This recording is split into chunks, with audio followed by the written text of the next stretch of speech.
What's up, beer enthusiasts? My name is Jack. My name is Seb. I'm Oliver. I'm Che. I'm Joey. I'm Andres. And you're listening to the Microbros. Today we'll be talking about the process that goes into brewing beer.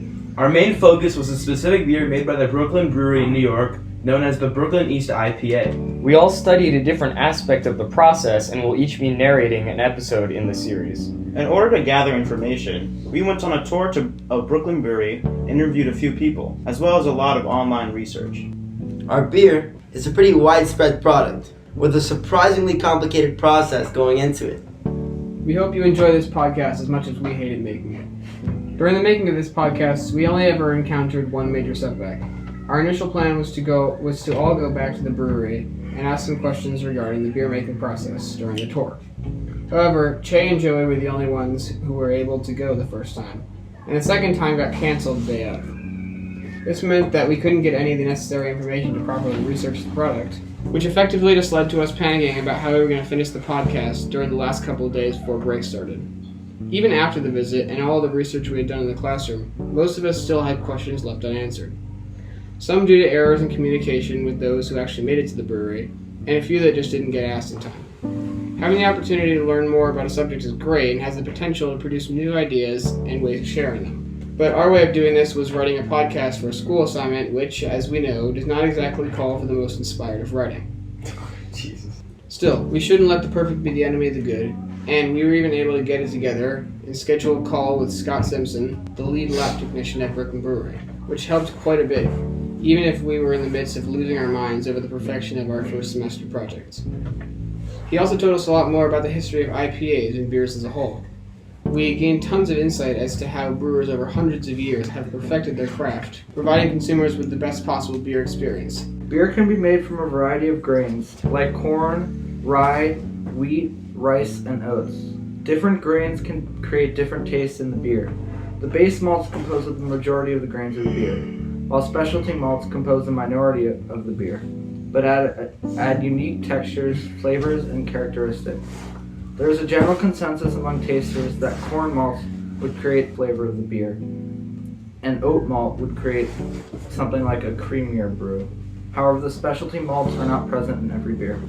Beer has been said to have played an important role in the development of civilization. In addition, some people believe that humans began to cultivate grains in order to make beer before the creation of bread. Beer's importance in human history has done more to do with health reasons than any other. The main reason of which is that it provided a safer alternative for sitting water because the alcohol would kill the organisms that were present in the water.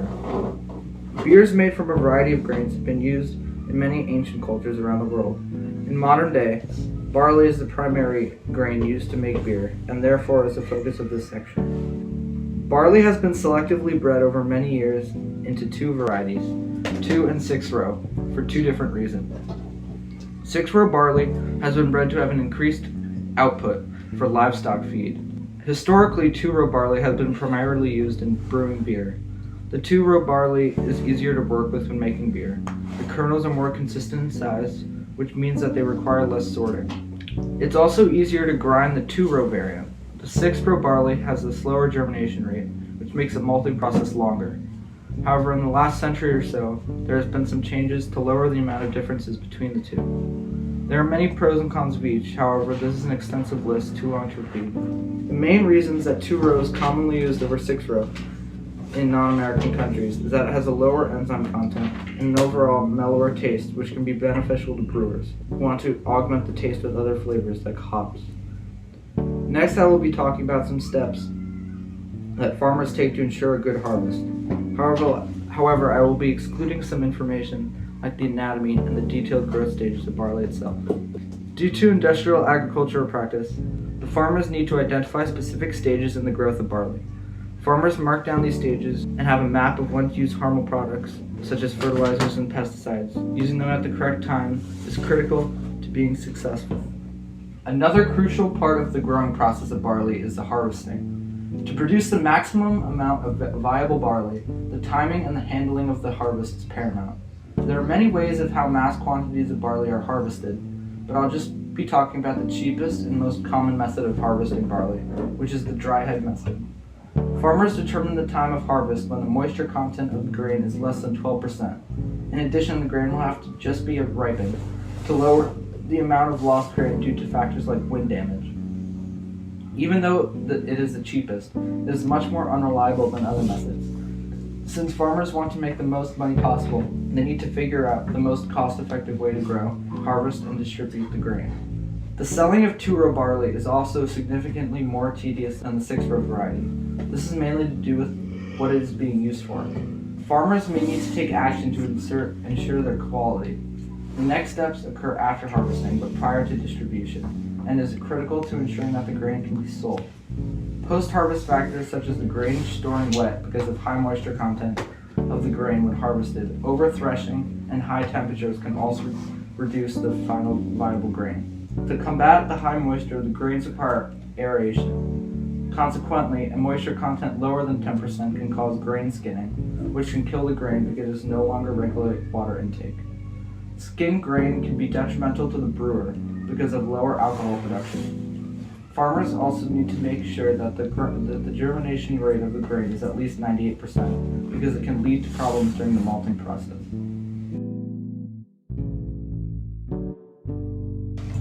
When it comes to distributing barley, it is important that it gets shortly after production. Most of the barley the Brooklyn Brewery uses is grown in Canada. From 2007 to 2009, the barley produced increased by 21 million tons, from 133 million tons to 154 million. It shouldn't come as a surprise that a large amount of what goes into beer is water, seeing as beer.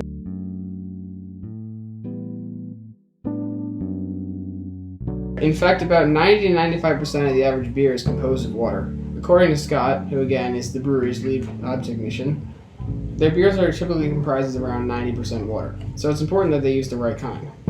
The brewers there have spent years, if not decades, perfecting their techniques and recipes, altering hops, malting, and distilling processes. And as weird as it sounds, they put quite a bit of consideration into the mineral composition of their water. New York City tap water is some of the purest around, so any water with even a slightly higher mineral content will have a considerable change in its taste. Ever been on vacation and the water from the tap doesn't taste right? That's because the water you're drinking has a different level of contamination than the water at your house. Now imagine that same feeling, but with something that you went out of your house and paid for. It would suck, right? I mean, it wouldn't be that bad. But having the same beer taste nothing like the one you just had would be pretty weird and kind of annoying. In Vancouver, tap water has around 2 milligrams of calcium per liter, and almost nothing else, while the people living in the eastern parts of El Paso are stuck with over 250 milligrams per liter. No tap water is completely pure, and at least some minerals will be left over after filtration. Even if someone calls their water distilled, it'll still have a little bit of something else in it. The water widely considered to be the best for brewing is water filtered through the process of reverse osmosis, or RO water for short, which is essentially just filtered water plus. The process of reverse osmosis involves the placement of heavy pressure upon a small body of water using what's called a semi-permeable membrane, which is a synthetic membrane that only allows certain molecules to pass through it, like a microscopic strainer. However, as Joey and Che learned on their tour, Brooklyn Brewery chooses not to use this technique, instead trying to maintain that New York City taste that defines so much of their beer and their business. While Joey and Che took the tour, I was stuck on the G train, watching the stop near the brewery blow by because apparently the subway system in this city can't just work. Their tour guide, Sam, told them that the brewery just uses the normal tap water. As I said, New York City tap water is some of the best tap water in the country, as well as in most of the world, so it's not that different from distilled water anyway. However, not all of Brooklyn Brewery's beer is actually brewed in Brooklyn. Around 70% of their beer is brewed elsewhere, including in Canada and Brazil. Understandably, they can't repeatedly ship water from New York City to its other locations. So, in those other locations, they actually filter the water before using it, until no minerals remain. Then they add some of the same minerals that are in New York City's water, 6 milligrams of calcium, 1 milligram of magnesium, and 6 milligrams of sodium, into each liter of that water, getting that same taste that Brooklyn Brewery has always had. The process that these other breweries go through to prepare their water is extremely complex, especially compared to just pumping the water straight out of the ground. As we learned on the phone call, when Brooklyn Brewery was founded in 1998, all of their beer was brewed on site, in the same place that their Brooklyn location still stands. But over time, they became a larger company and began selling beer all over the world. Hops are a quintessential part of the brewing process. A hop plant is a climbing lead, and the flower from the female plant, aka Humulus lupulus, is used in the brewing process. The flowers resemble pine cones and grow on huge vines that can grow tens of feet tall. The plant is a cousin of cannabis, and there are minuscule glands of a substance known as lupulin, which is secreted when heated and is rich in acids and oils. The plant has a very distinct smell, which is spicy, citrusy, and piney. Hops are usually added during the boiling stage of brewing, as it takes an hour to secrete these essential oils. Hops also help preserve beer, because the beta acids counteract bacterial spoilage and give it a very long shelf life. When used early in the process, it provides a beer with bitterness, known as bittering, and wherein it contains high alpha acid levels, and aroma when used in the end, known as finishing, where it has high aroma levels. The bitterness of hops is expressed in terms of the alpha acid content, from 2.5 to 15%. Hops are now used to add balance and depth and distinguish beers from each other. Over the course of history, plants such as spruce tips, bog myrtle, heather flowers, and even groot, which is an herb mixture used during the Middle Ages, have been used. There are 80 commonly recognized hop varieties, but there is a stunning array of new ones being created all the time. To measure the concentration of hops in beer, brewers have developed a specific unit, IBUs, which stands for International Bittering Units, which measure the concentration of hop compounds in beer. This helps distinguish between very hoppy and dark beers and lighter, fresher brews. The hoppiest beer varieties are called double or imperial pale ales. There are several commonly used kinds of hopping. There is dry hopping, which is the fermentation of beer with hops in it, which adds aroma without bitterness, as well as wet hopping with beers filled with fresh, undried hops within 24 hours of harvest, and this results in a vivid aroma and increased flavor profile. These are also called hop-forward beers. Scott, the primary lab technician at Brooklyn Brewery, stressed how dependent modern IPAs are on the essential oils in hops. However, the East India IPA that our group studied has a very pungent aroma, but doesn't rely heavily on hops. Initially, the first IPAs that were sent to British troops stationed in India in the 19th century did not have hops, so it would be historically inaccurate to add a hoppy taste. Another reason why there were no hops in the Indian Pale Ale of that era is that if hops were added after the boiling process, it would degrade the shelf life, and therefore it would be less efficient for the troops. Another interesting point that Scott made about hops is regarding the flavor profile. So our taste buds are actually able to recognize almost every flavor except bitterness. This is because bitter taste usually accompanies poisoned berries in nature. However, the bitter taste in beer is from a man-made non-natural alpha acid, which therefore causes us to enjoy the bitterness in beer. He also discussed the global market for hops. Several decades ago, the hops markets were very small, and most hops came from England. Today's hops market is extremely sophisticated, and they source their hops in pellet form, from a band of land in the Pacific Northwest with the ideal climate for growing hops, which includes Yakima, Washington, Oregon, and Idaho.